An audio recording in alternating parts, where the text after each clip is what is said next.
Hello and welcome to Spotlight. Press TV's correspondent in Ukraine, Johnny Miller, says that he's been placed on a kill list by ultra-nationalists in the country. This after he filed a report about children in the Donbas region being put on that same list. On this edition of the Spotlight, we'll be looking into various aspects of this issue, but first let's hear from Johnny himself from eastern Ukraine. Well, it's quite shady. I would call them ultra-nationalists, ultra-nationalist groups. There's certainly plenty of neo-Nazis, like the Azov battalion in Ukraine as well.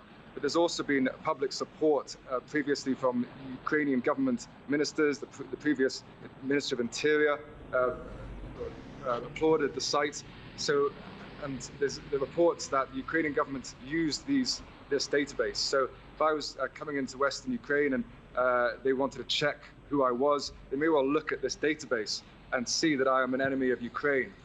So there's been reports that it's actively used by intelligence or security services there. The website says that it is specifically set up for government and security services.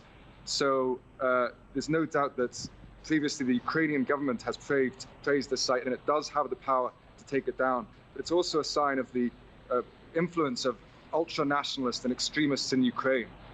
If the Ukrainian government doesn't have the power to take down this site, that it's against all human rights law, it's also a sign of just the influence that these extremist groups have in the Ukrainian political system.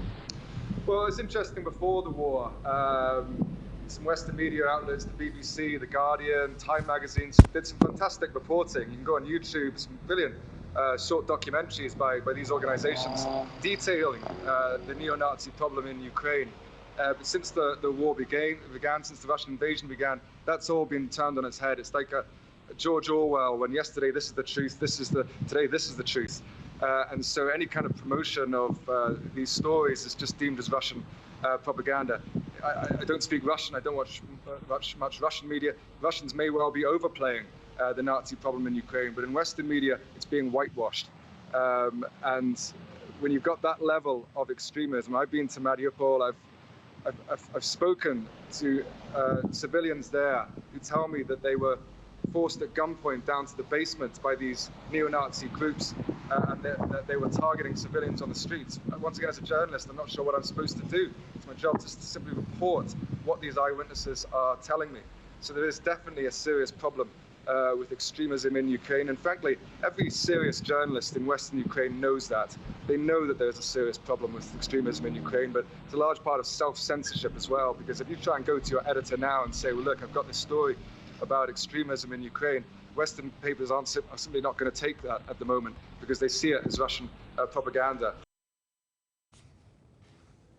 Well, joining us on tonight's Spotlight, we have former UN Weapons Inspector Scott Ritter joining us from Bethlehem, New York. And also we have journalist and political analyst Elijah Magnier joining us from Marseille, France.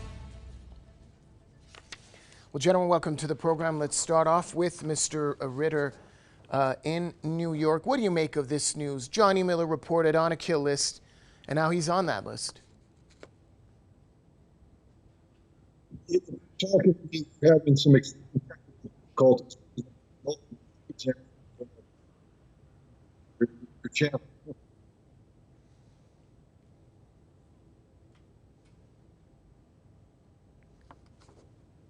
Mr. Ritter? All right, I believe we're experiencing some technical difficulties with our guest in New York. Let's cross over now to Mr. Elijah Magnier in France, and that same question. Mr. Magnier, give us your perspective on the story that we just listened to. Johnny Miller, our correspondent, he reported on a kill list, and now he's on that list. Thank you for having me. I feel really sorry for the correspondents on the ground to be hassled and feel danger for their life in Ukraine. But it is not the question of ultra-nationalists and the Azov battalion and their sympathizers only. It's a question of the Ukrainian government and the Ukrainian mentality, because in the past years we've seen outlets that were selectively targeted by the Kiev authority in connection with their perceived as pro-Russian editorial policies. And they've been accused by the security services of Ukraine, the SBU, of waging information war against the state of Ukraine. So this is not new. In 2021, three TV channels were stripped of broadcasting licenses because they were criticizing corruption in the Kiev regime and were defending their freedom of expression. During this war, we've seen a Belgian journalist with a revolver in his head while he was covering the war in Odessa and taken to the border, not shot at, luckily, but he was taken away and was kicked out of the country with a stamp on his passport as a persona non grata. We've seen the arrest of another American journalist who was writing the reality, what he was seeing in Donbas, and he was traveling between Donbas and Kiev and other parts under the control of the Ukrainian and the Russian. And he was arrested, and his laptop was taken away, his telephone. So investigation of attacks and killing on journalists and human rights defender has always been ineffective, like the case in, for example, 2016, there were 3 people accused of planting a car bomb to a Russian-Ukrainian journalist, Pavlo Sheremit. So all the impunity for torture remain common in Ukraine. Okay. It's something that the government and the authority is used to. Let's go back to Mr. Ritter. I hope we've figured out the problems there. What message is being sent here? A journalist sheds light on violence against pro-Russia children in Donbas, and subsequently, he's added to a kill list. Well, as the journalist indicated himself, we don't know if this is an actual kill list or is this a security list that is being sold as a kill list. But the bottom line is it's an intimidation tactic, and that's what we should be focused on. The reality is that Ukraine right now is not just the scene of large-scale ground combat in Europe. It's the scene of the most significant information war that's been waged in modern times. Especially, it's primarily a one-sided conflict where the Ukrainian government, using their intelligence services and information services, aided and abetted by the United States, Great Britain, and Western intelligence services from Europe, are in the business of promoting a narrative that is not fact-based. I mean, I'm not making this up. We know that the National Security Council of the United States has said, yeah, we're declassifying intelligence and releasing it to the public, even if we know it's not true, so that we can get inside Putin's head, so we can, play mind games with the Russians. That's what they're doing. They can't. The Ukrainian government can't tell the truth about the defeats it's suffering on the battlefield out of fear of having the Western governments that underwrite its war get Ukraine fatigue and stop providing the weapons. And the Western governments can't allow the truth to be told, or else their respective populations might rise up, through the democratic process and let their dissatisfaction be known, especially since Ukraine policy is tied to ongoing economic difficulty. So anytime you have a journalist seeking to tell the truth, this journalist is becoming the enemy.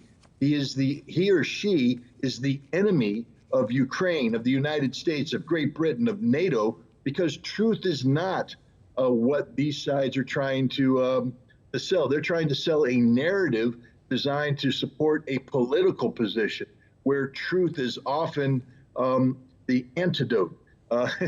So I think what we're seeing here is intimidation that is being brought to bear on a practitioner of truth, the journalist in question, during a time of extreme information warfare. Elijah Magnier, are these extremist groups, are they a threat to Ukrainians themselves? And could they be a regional threat, for example, for ethnic Russians in Donbas and even beyond that region? But of course, we've seen how the Ukrainians were capable of killing 14,000 Ukrainians living in Donbas, shelling hospitals, shelling schools, selling civilians in the street. That's the reason why the Minsk agreement was formulated and was signed, because of the violence of the Ukrainian government and the militia and all the paramilitary people who are supported by the government of Kiev. This is something anyone who speaks against the advantage of the Ukrainian government is considered an enemy of the state. And as Scott said, this is a propaganda war, one of the most violent after the one in Syria, because we've seen something similar in Syria, but now is going a bit more violent here when the reality is known, but it's trying to camouflage it with an attack on Russia. So can you imagine a Russian Ukrainian, because there are many families that live on both sides, and there are many family intertwined with each other, and living in Ukraine or in Russia. So this is something that on the humanitarian level is completely unacceptable and very difficult to sustain in Ukraine. If you speak Russian, it is against the law. If you are, Zelensky, the President Zelensky, just signed a law against any party that opposed the governing party. These are complete violation of international humanitarian law and the law of freedom of expression and of exerting the normal routine life in the country. Scott Ritter, where does the Ukrainian government stand in regards to these extremist groups? Some have drawn a connection between Kiev and these groups, even going as far as calling it state-sponsored extremism. What are your views on the issue? Well, it is state-sponsored extremism. I mean, you can't call it anything other than that. The Azov regiment was not a private militia. It was formally incorporated into the Ukrainian Ministry of Defense in 2014. It is part and parcel of the Ukrainian defense structure. And as an American, I take umbrage with the knowledge that my taxpayer dollars are being used to underwrite these extremists. We're paying their salaries because Ukraine is a bankrupt nation that doesn't have a functioning economy. Their government has no means of raising revenues. So the United States is underwriting this. We're paying the salaries of neo-Nazi extremists. Now, some people will say, well, that's just a minority. No, it's not. They are a very large part of the Ukrainian military, not in terms of just the formal nationalist units like the Azov Battalion, Adar, and others, Kraken, but they also play a very important role in the territorial defense units where nationalism runs rampant. Zelensky is a Jewish president, but I ask everybody to close their eyes for a second when they hear the Ukrainian parliament pass laws that ban the Russian language, ban Russian culture, ban Russian literature, ban everything Russian. Now replace the word Russian with Jew, and you understand where we're at. This is the ideology that was born of Stepan Bandera, an ultra-nationalist back in the 1930s and 40s and 50s, who was the leader of a movement responsible for the murder of tens of thousands of Jews, hundreds of thousands of Poles, and hundreds of thousands of Russians. These ultra-nationalists believe that the Ukrainian race is a superior race. They view the Poles as subhumans. They view the Russians as subhumans. Now, people will say, well, this is just old history. No, the Ukrainian parliament has voted to make Stepan Bandera the national hero of Ukraine. This is not minority. This is mainstream. Ukraine is a nation infected with a virulent, evil ideology that we thought had been eradicated at the end of the Second World War, but is alive and living in Kiev today.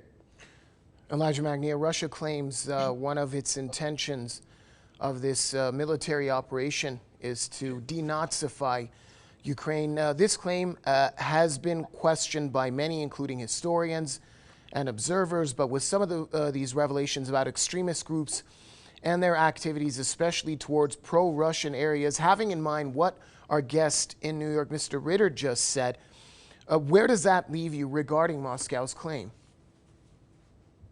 I think Moscow did not invent anything new.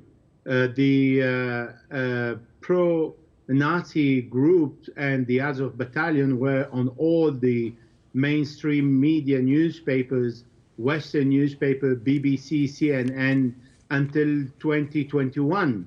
So they were very known and attacked, harshly attacked by all the Western, the British, the French newspapers, pointing out to these violent extremist group who are using all the Nazi signal and Nazi names and battalion names and uniforms and tattoos.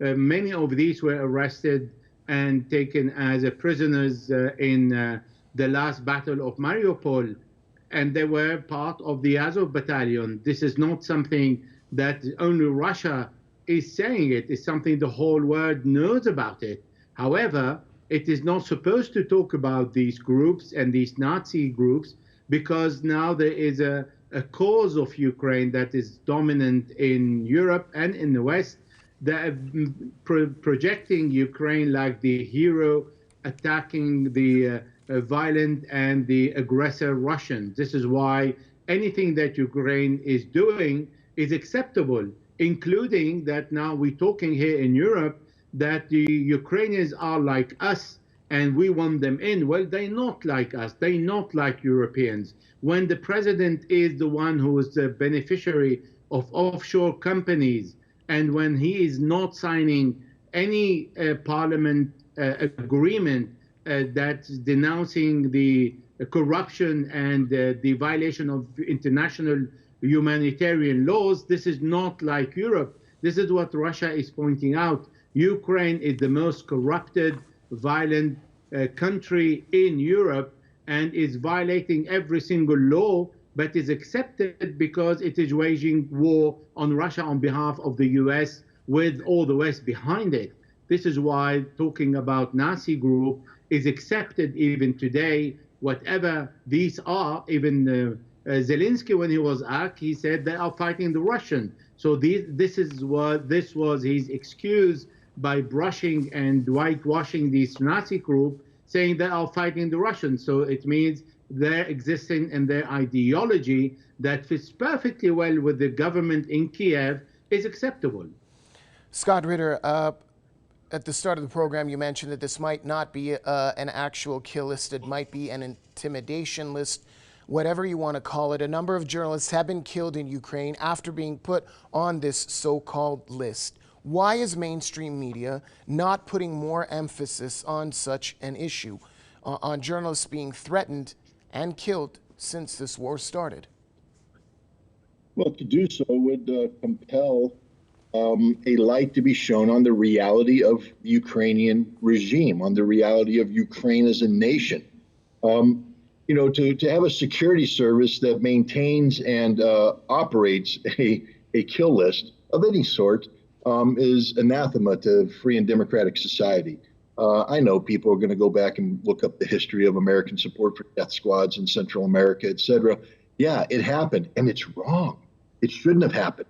And hopefully, you know, Americans have learned from this and won't allow it to happen again. But clearly we haven't, because we're supporting the Ukrainian government, you know, with billions of dollars of aid, of weapons. We're supporting their government. We're going through this entire propaganda exercise of trying to turn a failed political leader, Zelensky, into a modern day version of Winston Churchill. You know, and there's a huge amount of political capital being expended on propping up the Ukrainian regime. And to have a journalist shine a light on crimes perpetrated against journalism would undo the whole facade. So it can't happen. And this is a strike against all journalists who are remaining silent, because there but for the grace of God go they. At some point in time, they may be aligned on the side of truth, only to find that the powers that be have determined that telling the truth is a death sentence, and they will die, and no one will say anything, because that's the way the game's being played. Journalists' job is to shine a light on evil doing, on bad things, to let people know this. They're not doing their jobs. All right, that's all the time we have for tonight's show. Allow me to thank my guests, former UN Weapons Inspector Scott Ritter, joining us from Bethlehem, New York. And thanks to journalist and political analyst Elijah Magnier, joining us from Marseille, France. And a special thanks to you, our viewers, for staying with us on tonight's Spotlight. It's good night for now, and see you next time.